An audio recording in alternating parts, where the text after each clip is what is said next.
Bye room. Alright guys, it is what, 5:15 in the morning?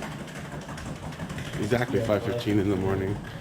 And we had an awesome bellhop who's gonna help us. It's literally still dark out and totally quiet. And we're headed to the aeropuerto. Ugh, it's so early, we're so tired.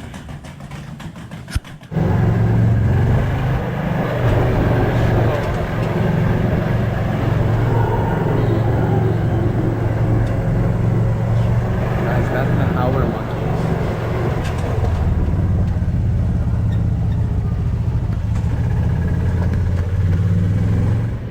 Okay, so we made it through security. It's 6:45. So when you fill out your customs card, there's a tiny little thing that they rip off and they just hand it back to you. This little thing, I don't want to if there's any information on there.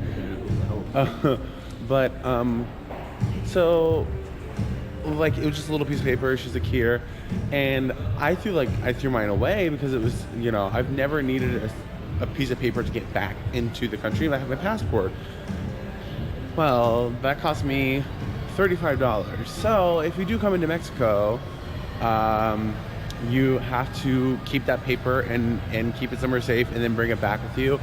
I'm just annoyed because we literally drove into Mexico and drove back and needed nothing. You know what I mean? So I had no idea that suddenly if we came here that I would have to keep all those things. And we've traveled all over the world and I've never needed to keep a tiny piece of paper in order to get back into the country.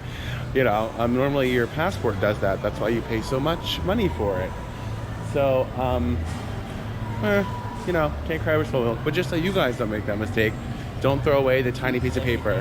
And the woman at customs did not say, make sure you keep this. Didn't say anything. She just ripped it, handed it back. I thought it was like a receipt. Apparently not. So we just got to our seats. We're in the very front row here. And I'm going to try to download this app on my iPad. Because there's no TVs. Are you tired? No TVs. I'm a little tired, but I'm probably going to take a nap. Let's try. We'll see. So we just got into our Uber, going home now. Yeah. So Jarrell's bag, we had to check bags. My brand new bag. Brand new Toomey bag. Very expensive, very lush. Got, I guess, caught in a machine or something and completely shredded, ripped apart. He's had this bag for I had it for 2 weeks at least, but I haven't used it. This is the first time using it, and it was, and it's so crazy because he only even checked his bag because I needed to check my bag because we kept the Sandos tequila and stuff because there were just so many of them, and we got engaged there, so it was a great memento. And I mean, luckily it's a crew bag, so they're gonna replace it for free. Right, they're gonna replace it. Send it in to me, and they'll send me. I guess they'll repair it or send me a new one. I hope not, because I hope they just repair it. My initials are in it.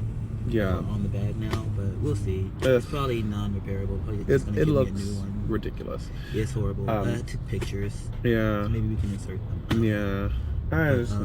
But it's immediately that whole back to reality. We literally touched down and it was your bag is ripped, and then we're oh, we need to pay rent, and now he's flying out to San Francisco, and it has to find a crash pad, not to live, but a crash pad. If you guys don't know what a crash pad is, a lot of to the rest of my head, in between trips, on my days off, I'm gonna come home, of course, but when I'm there, I'm on call, I'm on standby, and I need a place to just kind of rest, so I'm not walking the streets.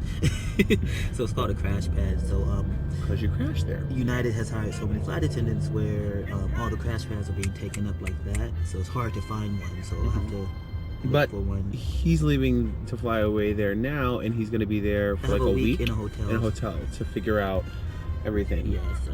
But that's okay. So for orientation, are you booked during the day? Because it seems crazy that they. So orientation's only one day. I just have to be there. So the rest of the days you have fully free to just not find fully places. Free. I'm on call, so I could be working. I may not. I know I have Saturday off for sure. That's an off day. They're like, hey, you can be here to find a crash bag, but we're also gonna We're make gonna you work work. you. Yeah. So how does that work? Anyway, you know that like end of vacation feeling. We had a great vacation. Like Great. we landed, and I was like, oh my gosh, we, you know, things are different. Like I'm like someone said, it was Tracy, and she was like, you're landing. She's like, you're not the same person. She's like, you're a year older. She's like, you're engaged. I was like, I'm like, we landed as fiancés, but life slapped us right in the face as soon as we got to. Oh my gosh, look at this. Welcome back to LA, right? So literally we were like landing, and it was fully, you couldn't even see anything. It was full smog, like fully smog. But the weather's nice. It's no humidity. That humidity is gone. That Mexico humidity. We're not sweating. Anyway, we love you guys. We're probably gonna be busy after this, like running around, so we probably won't have time to like do an official sign off. But we love you. And thank you for watching. Thank you for watching. Hopefully you guys enjoyed our trip just as much as we did. Yes, and I may because tonight I'm gonna be starting Smile Direct, so I think I might do a video, just like doing chronological, like how that is, like how does that feel, how does it, like whatever, for anyone else who has done, he knows because he did it. It hurts. I'm like, thanks, babe. It doesn't hurt that bad. But my tolerance for pain is a lot different than yours. So True. Maybe it may not hurt you at all. Doubtful. My teeth are like I have nightmares because I'm like my teeth are shifting around in there. What if they just fall out? Could you imagine if I like took the tray out and my tooth come with it? Okay, can't even think about it. Anyway, we love you. Don't forget to subscribe. Give us a thumbs up. Don't forget to follow us at Booze Cruise. It's at BOOSCRUIZ because you're worth it. We love you.